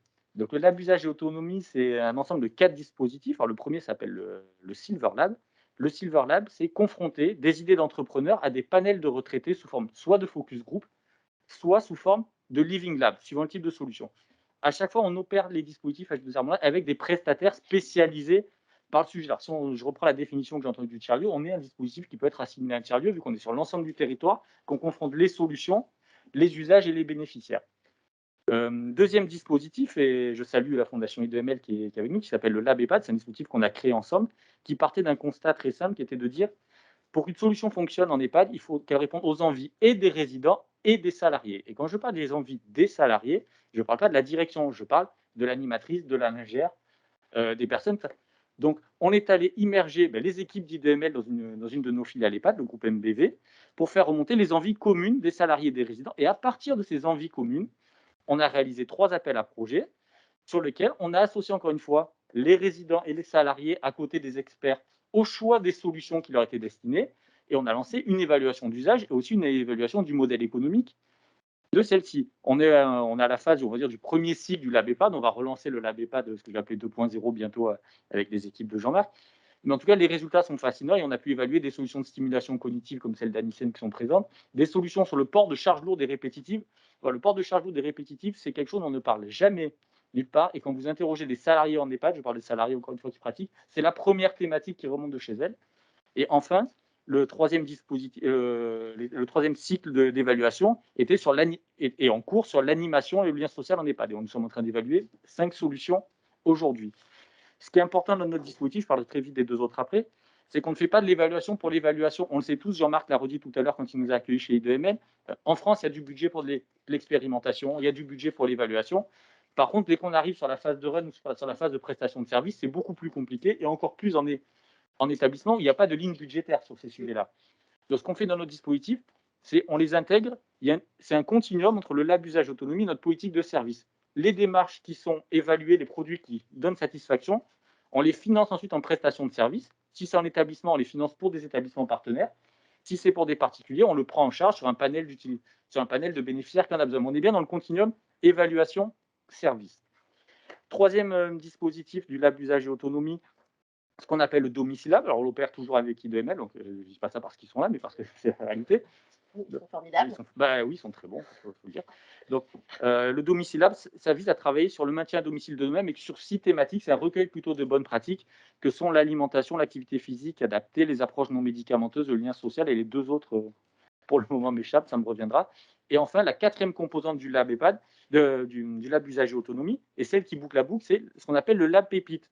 C'est l'accélération des solutions pertinentes qu'on a repérées sur les 3 premiers dispositifs. On est bien vraiment dans une démarche itérative d'innovation. Et là, dans l'action pépite, ça vise à 2 choses, soit à accélérer la transformation en prestation de service, mais prestation de service pour l'action sociale d'AG2R mondiale, mais aussi prestation de service pour d'autres dimensions du groupe, voire prestation de service pour d'autres opérateurs. Et là, on aide ces solutions-là à trouver d'autres débouchés commerciaux, voire d'autres financeurs ou d'autres investisseurs. Et on fait ça au titre de l'intérêt général, qui est celui de l'action sociale. C'est aussi grâce à ces dispositifs de lab usage et autonomie qu'on a pu accompagner la transformation numérique dont parlait Yann Gérard tout à l'heure de la Croix-Rouge, en disant nous, on a évalué des solutions, on les trouve pertinentes. On rentre dans la logique de solvabilisation de prestations de services. Vous êtes partenaire, on vous finance l'année 1 de ce service-là et libre à vous après d'accélérer ou pas, ou en fonction de vos disponibilités, le fonctionnement. Merci Romain. J'aimerais avant tout, là, pour la dernière question, revenir sur quelque chose que j'ai dit depuis tout à l'heure. Je parle de l'appel à projet tiers-lieu de la DNS. Vous oubliez ça, c'est l'appel à projet tiers-lieu de la stratégie d'accélération santé numérique. Et avec mes excuses là-dessus, ce qui amène ma question, quelles sont, c'est la même qu'avec Benjamin Leroux, les complémentarités que vous pouvez percevoir avec cet appel à projet? Alors, elles sont de 3 ordres aujourd'hui. La première, AG2R mondiale, dans sa politique sociale, soutient déjà des tiers-lieux sur 3 volets. Le premier, les tiers-lieux intergénérationnels. Deuxième volet, les tiers-lieux en EHPAD, d'où le fait de soutenir le tiers-lieu de Nîmes ou de Fournan-Web. Et le troisième, les tiers-lieux itinérants en ruralité. On travaille avec ces différents tiers-lieux à produire un livrable qui va sortir en mai sur les bonnes pratiques d'innovation des territoires et des tiers-lieux. Après, quand j'ai entendu la définition des tiers-lieux tout à l'heure, je disais, peut-être que notre lab usage autonomie est une forme de tiers-lieu, donc on pourrait coopérer en tant que tiers-lieu AG2R la mondiale et sur cet appel à projet. Et enfin, en complémentarité, ce que dit Benjamin, d'un côté, c'est normal d'être complémentaire entre les caisses de retraite complémentaires et le régime général, ça me semble assez logique. Pour moi, on peut positionner cet appel à projet sur tout le cycle d'innovation. En amont, c'est-à-dire le tiers-lieu comme lieu ou dispositif sur lequel on peut recueillir les envies des gens. Je ne parle pas des besoins, je parle bien tiers-lieu sur le fait de recueillir les envies. Le deuxième, tiers-lieu comme lieu où on peut évaluer les solutions. Et enfin, tiers-lieu sur lequel on peut déployer en termes de prestations de services et solutions. Donc, je pense que ces tiers-lieux peuvent être sur le continuum d'innovation, évaluation, prestation de services, positionnés sur chaque maillon de la chaîne. Merci beaucoup, Romain. Je passe maintenant avec vous, Margot de Battista. Vous êtes directrice adjointe de la Fondation I2ML. Vous êtes une spécialiste du vieillissement et notamment de l'approche centrée utilisateur qui vise à comprendre les besoins des utilisateurs finaux, ainsi que les freins et les leviers liés à l'usage d'un produit ou d'un service innovant. Et c'est notamment à ce titre que vous œuvrez avec la CNAV et AG2R. On va y revenir. Et avant d'y revenir, est-ce que Vous pouvez peut-être nous en dire plus sur la Fondation I2ML, pardon, sur son approche pluridisciplinaire et ses modes d'évaluation, et notamment sur les dispositifs numériques. Oui, très bien. Bonjour à tous. Fondation I2ML, c'est la fondation partenariale de l'Université de Nîmes. On est un Living Lab. Living Lab centré sur le vieillissement de la population avec différentes missions. Une première mission d'accompagnement. Donc l'idée, c'est de venir accompagner l'innovation, toujours en lien avec le vieillissement, à travers des approches pluridisciplinaires et surtout des méthodes centrées utilisateurs. Donc ça, on va y revenir et je pense qu'on en a déjà beaucoup parlé tous ensemble. Mais en l'occurrence, on va pouvoir accompagner le développement de produits ou de services qui vont émaner soit du secteur privé ou du secteur public. Et systématiquement, du coup, en mettant l'ensemble des utilisateurs et des parties prenantes dans la boucle. Un autre axe de la fondation de travail, on va faire des formations essentiellement en lien avec les professionnels du secteur, en tout cas, du vieillissement, mais toujours avec cette même intention qui est de co-construire le panel de formation avec les utilisateurs finaux, avec les personnes qu'on va former, avec les différentes structures avec lesquelles nous allons travailler. Et enfin, un axe recherche, puisqu'on va peut-être parler de la composition de l'équipe, mais il y a un certain nombre de chercheurs au sein de cette fondation. Et du coup, pour faire tout ça, 2 spécificités au sein de la fondation. Ça va être déjà une approche pluridisciplinaire. On est environ 24 collaborateurs au sein de la fondation, bientôt un 25e qui va nous rejoindre, avec des chercheurs en sciences humaines et sociales, psychologie sociale, psychologie cognitive, environnementale, des ergonomes, des diététiciens, des ingénieurs des mines, avec l'idée de pouvoir répondre au mieux à la pluralité du vieillissement et à la pluralité des projets qui peuvent nous être proposés. Bien entendu, on ne sait pas tout faire. Bien entendu, on a un écosystème sur lequel on peut s'appuyer, notamment des différentes collaborations avec des partenaires ou des gérontopoles, par exemple. Alors justement, en parlant de collaboration, on sait que vous êtes dans différents projets, donc on l'a dit avec la G2R La Mondiale et la CNAV. Quel est votre rôle dans ce type de projet? Et pour en citer, donc, par exemple, le projet NACRE ou le projet LabEPAD.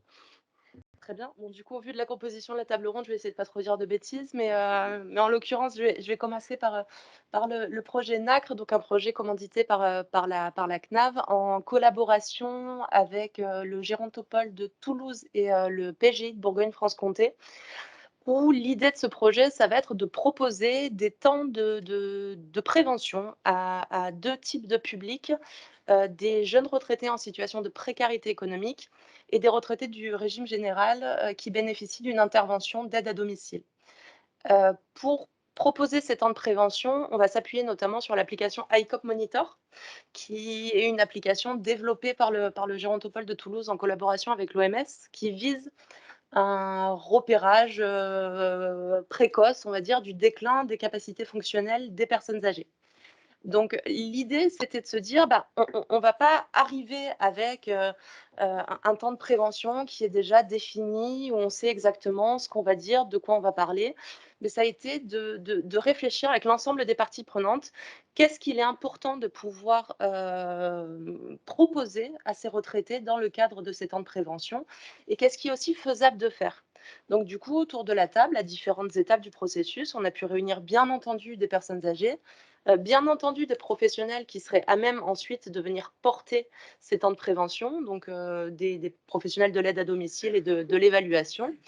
Et à la suite de quoi, on a pu aussi faire intervenir des CARSAT, enfin l'ensemble de la chaîne de valeur qui va être propice ensuite au déploiement ultérieur de ce futur rendez-vous de prévention.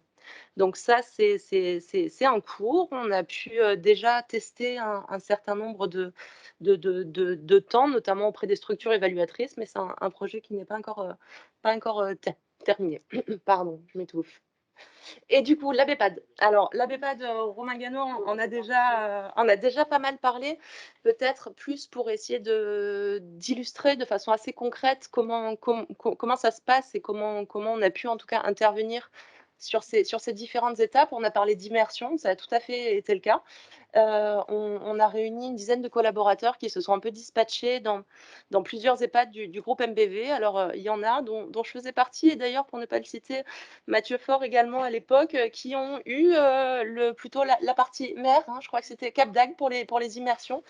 D'autres collègues sont plutôt partis du côté d'Angoulême ou dans le nord de la France. Bon, le pur hasard. Mais en l'occurrence, on a pu aller rencontrer des personnes âgées, des professionnels, mais également leurs familles. Et ça a été aussi assez important de pouvoir intégrer les familles à cette démarche-là pour essayer de recueillir effectivement les besoins et surtout les envies. Et là je te rejoins pleinement, Romain, d'insister là-dessus. On a réalisé des entretiens. Ces entretiens, ensuite, ils sont transcrits. On réalise des analyses thématiques, lexicométriques, pour essayer de bien extraire, en tout cas, le cœur de ce que nous disent les gens, pour pouvoir ensuite les transcrire, effectivement, dans le cadre d'appels à manifestation et de venir ensuite composer des process d'expérimentation sur mesure en fonction des solutions à tester et des différents impacts qu'on souhaite pouvoir mesurer, tout simplement. Merci. Donc finalement, votre méthodologie, elle est au cœur même du processus de réflexion ce qu'on entend par un tiers-lieu, finalement, donc ce centrage sur l'usage. Et donc, c'est finalement aussi la même question que vos compères. Les synergies avec l'appel à projet tiers-lieu, cette fois-ci de la stratégie d'accélération santé numérique, est-ce que vous les percevez comment ? Alors, ce que je trouve vraiment intéressant dans le cadre de ce projet, c'est que finalement, de cet appel à projet, pardon, ça va amener à constituer des consortiums. Et que dans ce cadre-là, la Fondation I2ML pourrait tout à fait venir s'imbriquer dans différents consortiums pour essayer d'appuyer, justement, être un peu la brique usage des répondants, en tout cas aux appels à projets. Je pense qu'on a une plus-value à ce niveau-là, en tout cas, et pas uniquement de s'intéresser au process d'évaluation. Et je pense qu'une nouvelle fois, Romain Gano a insisté là-dessus, donc j'y reviendrai pas, mais l'utilisateur, ce n'est pas uniquement de venir tester l'acceptabilité, de tester l'usage. Une fois que ça a été fait, il faut qu'on arrête au maximum, mais je suis sûre qu'on est convaincu au maximum de cette démarche-là, c'est arrêter de faire pour, mais bien de faire avec les utilisateurs. Merci beaucoup, Margot de Battista. Je passe avec vous maintenant, Marie-Autonne Thépeau. Vous êtes responsable du laboratoire des solutions de demain de la CNSA. Laboratoire des solutions de demain. Alors, c'est quoi? C'est beau, hein? Ça a l'air vaste. Laboratoire des solutions de demain. C'est que comme on est les petits derniers, là, les petits nouveau-nés de la branche, là, je suis très impressionnée parce qu'il y a les aînés qui sont là et qui ont beaucoup plus d'expérience. Donc on s'est dit, on va prendre un bon gros titre qui envoie qui envoie de l'envie. Comme ça, ça mobilisera un peu les troupes. Donc sans rigoler, je vais commencer par dire la complémentarité. En tout cas, je prends très vite rendez-vous avec Romain, avec Benjamin, et puis on a fait connaissance. Donc voilà. Donc c'est notre créneau à nous. Donc je suis la responsable du laboratoire des solutions de demain, qui est en fait un tiers-lieu. Et je te rejoins complètement, Romain. En fait, Joanne, on a un genre de tiers-lieu qui est né il y a 6 mois, avec, en fait, notre approche, elle est autour de l'habitat et du bâtiment. Notre entrée, elle est Ségur de la santé. Il y a un volet médico-social, investissement dans la transformation de l'offre, donc gros patrimoine bâti, avec des insuffisances en qualité, en quantité, une adéquation, en fait, de l'offre d'habitat. Établissement, l'ambition, c'est de co-construire une vision partagée. C'est de dire, OK, on a 1,5 milliard, on a 3-4 ans pour le dépenser, on a nos ARS, les départements. Oui, mais c'est quoi le plan, en fait? C'est quoi la solution? C'est quoi les solutions? C'est quoi les pattes de demain, en fait? Donc, on n'est pas un think tank, mais on s'est dit, il faut quand même s'aider bien dépenser ces sous-là. Mais alors, pour ça, du coup, c'est... Pour construire cette vision partagée, il faut dire où est-ce qu'on veut aller, en fait.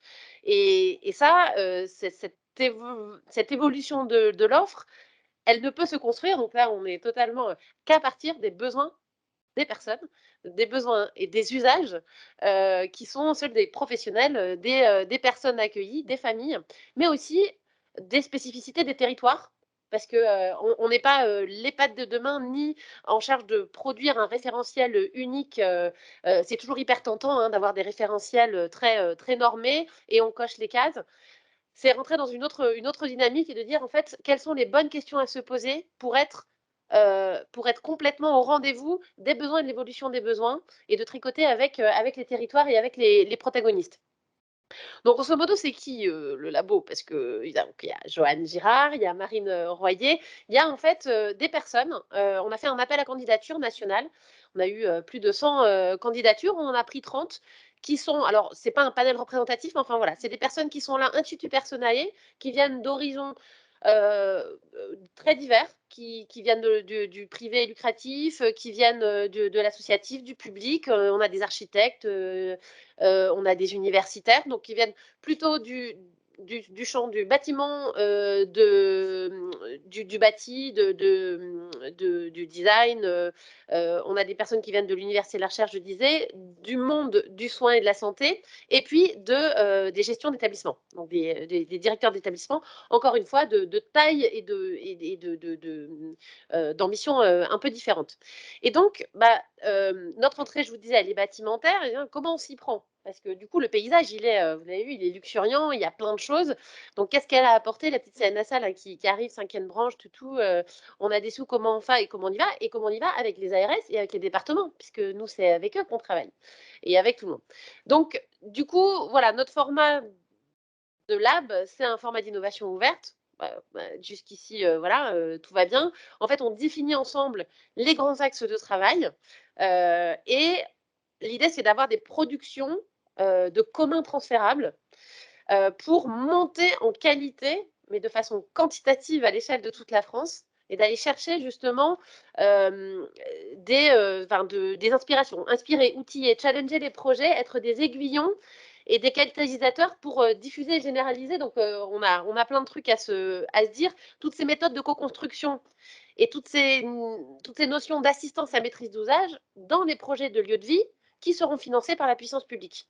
Donc, voilà. Il y a tout un pan, il y a une petite brique, il y a le dernier kilomètre à tricoter.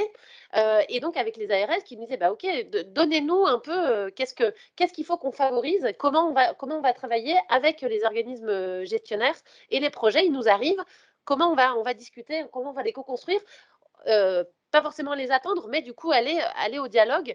C'est vraiment le cas en Occitanie. Alors, c'est pas parce qu'il y a ma collègue de l'ARS d'Occitanie, mais vraiment, il y a des ARS avec lesquels on sent que il y a un aller vers, il y a une volonté d'aller faire du développement stratégique avec les établissements. Donc voilà, donc on a du répondant sur certaines belles régions comme ici. Et du coup, donc voilà, le laboratoire des solutions de demain. Et alors, évidemment, il fallait bien commencer par un truc. Et le truc, c'était, on va faire un appel à projet tiers-lieu dans les EHPAD. Notre thème numéro 1, c'est ouverture des EHPAD. Et comme je vous le disais, approche bâtimentaire. Grosso modo, l'ouverture, c'est comment on va ouvrir une grande porte de l'EHPAD sur le quartier. Mais un tiers-lieu, vous le savez, on a la chance justement de bénéficier de toute l'expérience aussi accumulée par la Croix-Rouge française qui a travaillé avec vous et qui nous disait, avant d'être un lieu, un tiers-lieu, c'est un esprit, c'est une façon de travailler ensemble. Et donc, on arrivait un peu donc en septembre, après une bon Covid, pandémie, etc., en disant ouvrez les portes, les fenêtres, faites rentrer les quartiers, les jeunes, les enfants, les plus vieux, et puis l'EHPAD va être super ouvert. On s'est dit, oh là là, on va y aller un peu profil bas parce que c'est pas forcément la culture. Voilà, comment on fait atterrir dans ces endroits qui sont des endroits de protection médico-sociale, de sécurité, où on doit faire, où les parents les familles mettent leurs parents où on trouve de la sécurité, du protocole, etc. Et c'est normal. Et là, nous, on arrive en disant, tiers-lieu, l'important, c'est d'ouvrir, de co-construire, surtout pas faire du thérapeutique, pas de jardin thérapeutique, de cuisine thérapeutique, mais en fait du jardin, de la cuisine, du faire ensemble, de la culture, mais surtout pas thérapeutique, juste faire ensemble. Et donc, en fait, ce qu'on a fait, c'est qu'on s'est dit, on va le faire en mode tiers-lieu. En fait, on va co-construire, on va en discuter avec la Croix-Rouge, on va dire qui va co-écrire. Donc, on a co-écrit l'appel à projet un tiers-lieu dans mon EHPAD. Avec les ARS, avec les départements. Avec les ARS, on a construit aussi les bitoniaux pour qu'ils soient aussi à la manœuvre.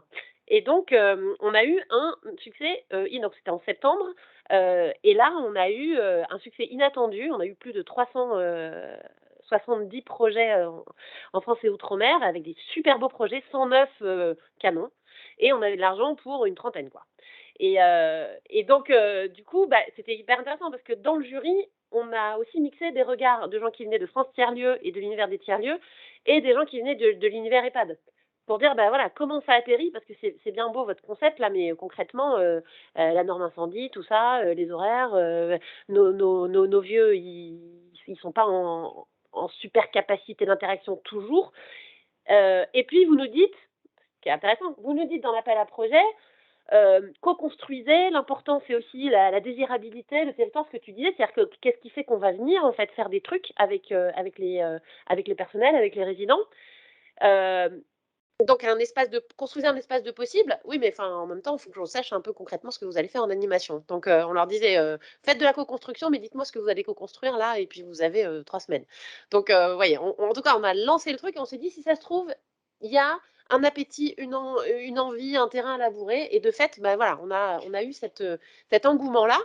Et d'ailleurs, en travaillant avec les ARS, que les ARS sont dit, nous, du coup, on a sélectionné 25 projets, au moins un par ARS. Dans certaines grosses ARS, on en a financé 2. Donc 25 projets canons, très différents, de taille, de forme, etc. Et les ARS ont dit, ouais, non, mais 1 ou 2 dans notre région, ça suffit pas, il y en a des super. Et donc, ils ont décidé d'en financer eux-mêmes en plus. Donc, ils en ont financé 27 de plus. Donc, on a eu un effet levier assez rapide. Et notamment en Occitanie, 8 de plus. Et donc voilà, donc notamment l'acte 2, enfin la deuxième saison du pôle gérontologique nimois, hein, donc qui va pouvoir justement se développer. Et puis un tiers-lieu de Nîmes qui est porté par la maison. Je vais prendre mes notes parce que je voudrais pas te dire de bêtises, parce que la maison de santé protestante. Merci. Et en fait, je les rencontre demain. Donc, je vous dis ce que j'ai lu dans le dossier et tout, et ce que j'ai trouvé super. Et donc, demain, ce sera du vrai de vrai. Et donc, l'idée, c'est dans cette EHPAD qui est de la Fontaine, donc vraiment en centre-bourg, de faire le lien, en fait, d'utiliser une salle inutilisée, l'ouverture, d'ouvrir ses portes directement sur le boulevard, sur la vie, sur l'extérieur. Et dans cet espace de 150 mètres carrés, d'avoir une activité autour de l'alimentation, avec une cantine solidaire qui lutte contre le gaspillage alimentaire, avec une tarification sociale, la possibilité de venir avec son picotin et de mixer et de se rencontrer autour de l'alimentaire, du repas, mais aussi avec du mobilier réemploi customisé par les artisans du coin, et on peut repartir avec sa chaise ou son élément de déco customisé. Et puis, l'après-midi, un espace du coup d'accueil, de co-construction, un espace des possibles où construire une animation. Voilà, c'est juste à côté, donc si vous avez l'occasion. Donc, on a ces 25 plus 27 projets qui vont être un peu nos terrains d'expérimentation. Très rapidement, nous, qu'est-ce qu'on va faire avec le Labo des solutions de demain? C'est dire, créons du coup à partir d'un récit, qu'est-ce qui marche pas. Donc, on va aller voir un peu ce que vous avez écrit en disant, voilà, c'est quoi les effets leviers, les bonnes questions à se poser, les trucs qui font un peu blocage dans la construction et la pérennisation, parce qu'on a vu que c'était un gros sujet. Et puis, comme je suis peut-être hors du temps et que je ne t'en laisse pas passer une, il y a 2 développements aussi prévus. Un avec les collègues de la CNAV, puisqu'on nous a dit, mais attendez, vous faites que les EHPAD, mais les résidences autonomie. Donc, 2022, appel à projet tiers-lieu dans les résidences autonomie. Donc, on va travailler ensemble là-dessus pour que ce soit bien cohérent. Et puis, nous, de pérenniser, pour ne pas refaire des appels à projet. Moi, je trouve que c'est quand même beaucoup d'énergie et beaucoup d'appelés pour quelques lauréats. L'idée, c'est que 100% des personnes puissent être embarquées dedans. Et donc, du coup, c'est de pérenniser l'enjeu tiers-lieu dans notre programme financier, donc de transformation de l'EHPAD, dans le programme d'aide à l'immobilier, le PAI, donc par où transite tout ça. Voilà. Merci beaucoup, Mario. C'est parfait, ça déroule tout seul. Très bien. Je vais passer en régie avec Élodie. Si on a quelques questions des internautes, absolument pas. C'était clair et précis. Et c'est formidable. Donc, j'ai plus qu'à vous remercier, chères intervenantes, chers intervenants. Et on va laisser la place à Mathieu Faure pour justement ce fameux appel à projet de la stratégie d'accélération santé numérique sur l'appel à projet tiers-lieu. Bonjour à tous. Je ne dirais pas que c'est le moment, le tant attendu en fait du coup de la journée. Je n'aurais pas cette prétention-là, mais je ne vais pas vous cacher que de mon côté, j'ai un plaisir certain, pour pas dire une émotion certaine, d'être devant vous et vous présenter en fait cet appel à projet. Donc, je m'appelle donc Mathieu Faure et c'est écrit en fait du coup pour ceux qui sont à distance et je suis directeur de projet à la délégation ministérielle au numérique en santé. David Senati vous a présenté en introduction la stratégie d'accélération santé numérique. Je n'aurai donc pas l'outrecuidance de le répéter. Je vais donc vous parler en fait de ce 4e étage du coup de la fusée sur cet appel à projet tiers-lieu d'expérimentation dont David nous a tous bien fait remarquer qu'il avait effectivement 2 mois de retard et je le remercie pour sa diligence. J'ai une petite confession à vous faire. Donc je suis arrivé il y a un petit peu moins d'1 an à la DNS. Après avoir travaillé quelques années justement dans un tiers-lieu d'expérimentation, je ne connaissais pas, comme j'imagine beaucoup d'entre vous, je ne connaissais pas la stratégie d'accélération santé numérique et encore moins son contenu. Donc lorsque j'arrive, je découvre un petit peu en fait du coup l'ensemble des projets. Initialement, je ne suis pas forcément fléché en fait du coup sur ce sujet-là, mais je regarde, je dis, voilà, c'est ça qu'il faut faire. Et j'ai d'autant plus de liberté de le dire que ce n'est pas moi en fait du coup qui ai conçu, qui l'ai aidé. Je suis pas en train de me dire voilà c'était mon idée. Non, non, au contraire, je dis mais c'est exactement ce qu'il faut faire. Je pense que ces 2 tables rondes que venons du coup en fait d'entendre là du coup pendant 2 heures, bah, même si on avait quand même cette intuition, viennent vraiment réellement du coup illustrer, concrétiser en fait tous ces travaux en fait, toute cette intuition qui nous mène à vous présenter cet appel à projet aujourd'hui. La conception de n'importe quelle innovation en fait du coup au bénéfice d'un usager, quel qu'il soit, ne peut se faire sans l'usager. C'est assez simple du coup à évoquer, c'est beaucoup plus complexe bien entendu à le mettre en pratique. Nous n'avons pas la prétention que cet appel à projet en fait du coup va y répondre à tout.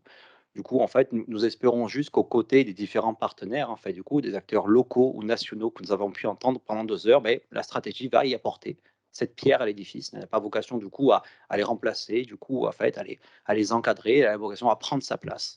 En fait voilà, en lien avec ce qui se fait déjà.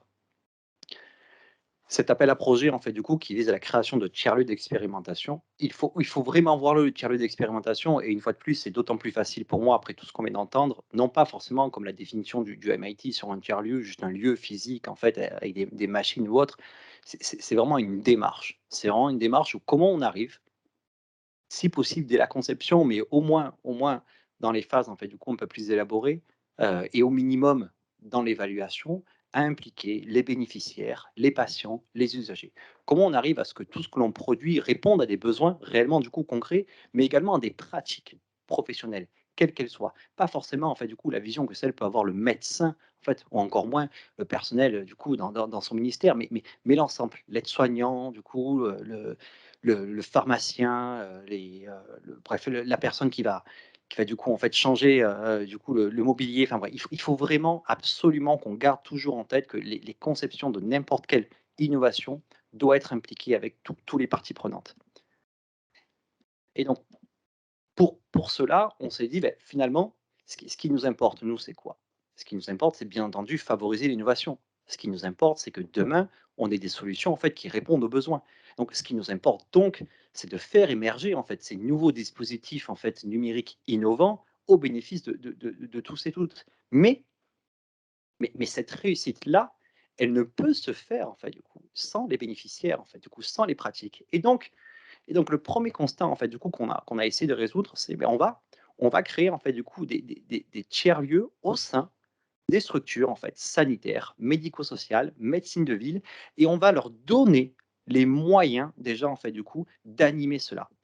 On va pas simplement du coup en fait leur donner les moyens financiers pour expérimenter, ce qui sera du coup bien entendu un de leurs objectifs, mais déjà de se structurer, d'aller à la recherche en fait du coup de la définir le besoin de ces usagers, d'aller à la rencontre en fait de l'ensemble des acteurs, de beaucoup d'acteurs qu'on a pu voir autour des 2 tables rondes, mais également de l'ensemble des bénéficiaires et des professionnels. Et c'était important pour nous de leur donner un peu de visibilité et surtout du moyen pour qu'ils puissent réaliser en fait du coup ces actions-là.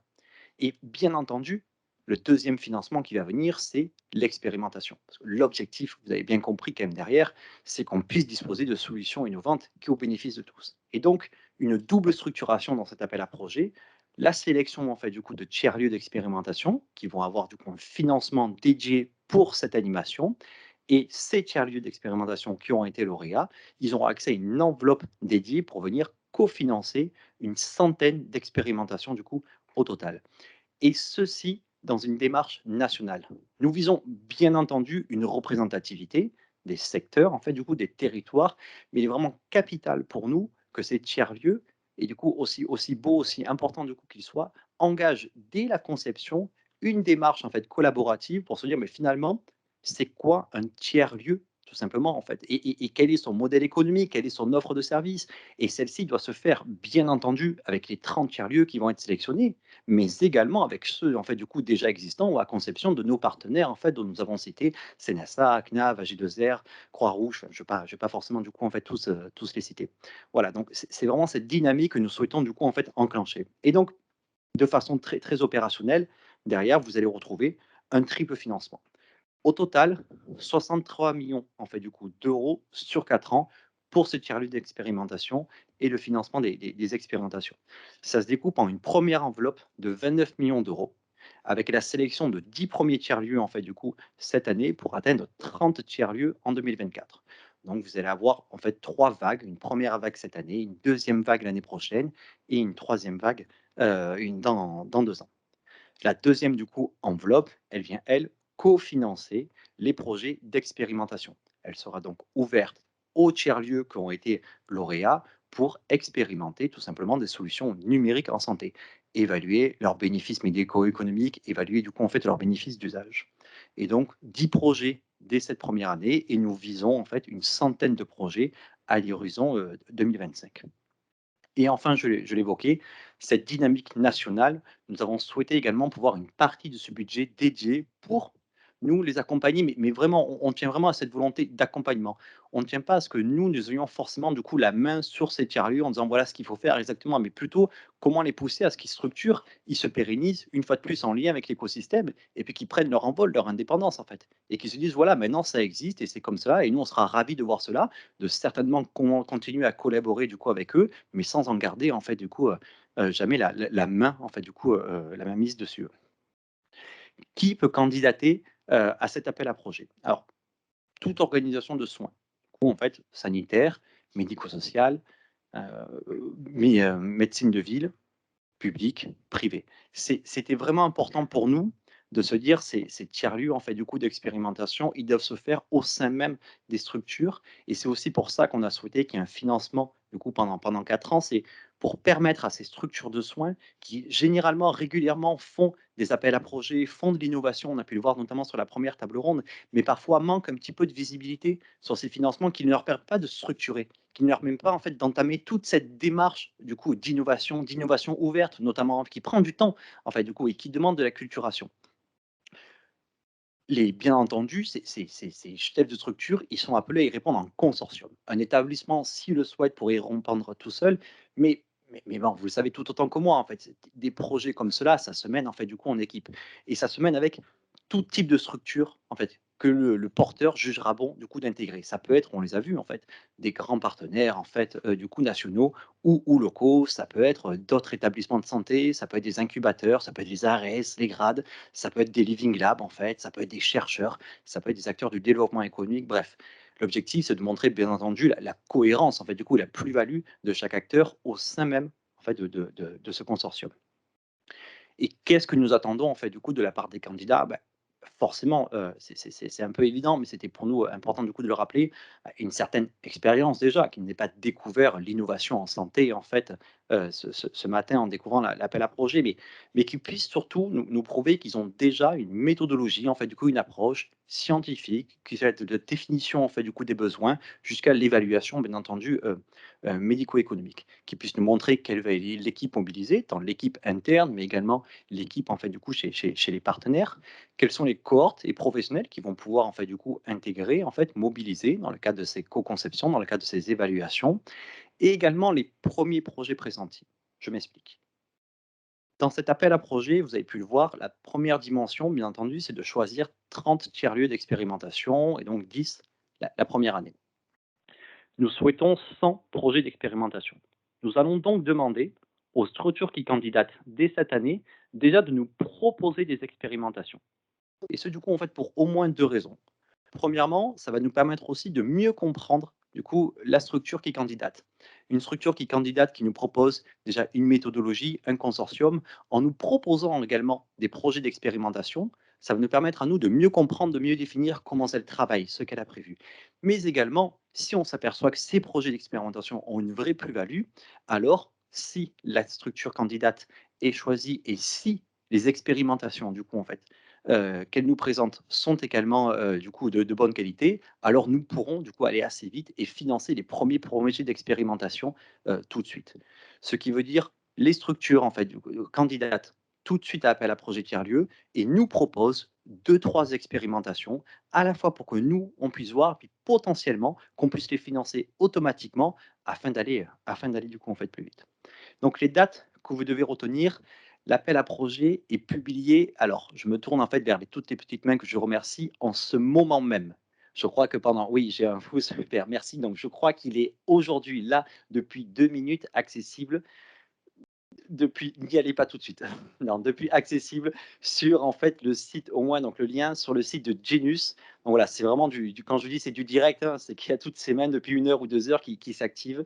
Donc vous allez, apparemment il y a un lien qui a été transmis dans le chat et sinon vous allez tout simplement, comme bien sûr sur votre site préféré que vous avez tous en page d'accueil de votre navigateur, genus.fr. Non, genus.santé du coup.fr. Merci David.